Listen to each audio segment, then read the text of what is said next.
বুটের হালুয়া করার জন্য আমি এখানে 1 কেজি দুধ নিয়েছি, সাথে 300 গ্রাম বুটের ডাল একসাথে করে নিয়েছি। এখন সিদ্ধ করে নিব।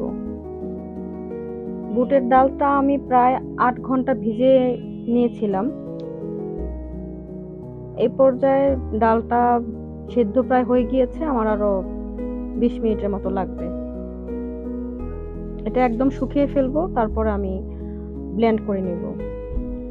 একটি কড়াইতে 1/3 কাপ চিনি দিলাম, হাফ কাপ পানি দিলাম,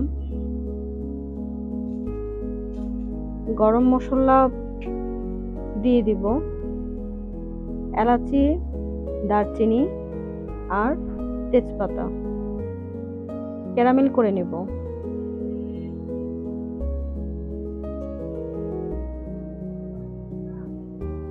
ক্যারামেল করে নিলে হালুয়াটা খেতে দারুণ মজা হয়। আরেকটি প্যানে আমি 1 কাপ পরিমাণ ঘি নিয়ে নিয়েছি।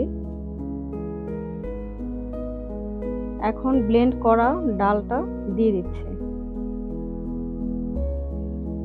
এই তেলটা যখন শুকিয়ে যাবে, একদম মিক্সড হয়ে যাবে ডালের সাথে, যতক্ষণ না মিক্সড হয় ততক্ষণ আমাকে নাড়তে হবে। দেখুন কি সুন্দর মিক্সড হয়ে গিয়েছে।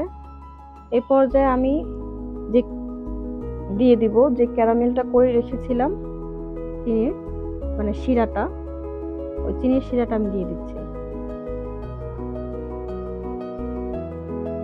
ভালো করে মিক্সড করতে হবে।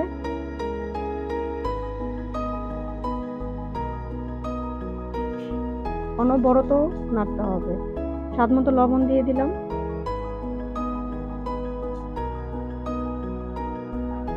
অনবরত নাড়তে হবে।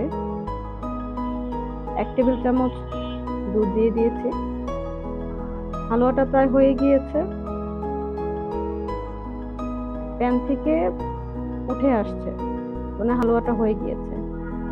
আমি একটা প্লেটে কিছুটা ঘি দিয়ে নিলাম। এখন এটার মধ্যেই হালুয়াটা ঢেলে নেব।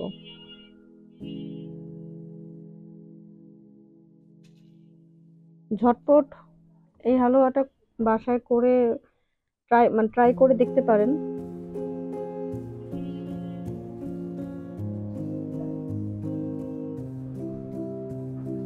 কিশমিশ, কাজু বাদাম কিছুটা দিয়ে দিলাম। খুবই মজা হয়েছিল হালুয়াটা। আশা করি আপনাদেরও ভালো লাগবে। ধন্যবাদ।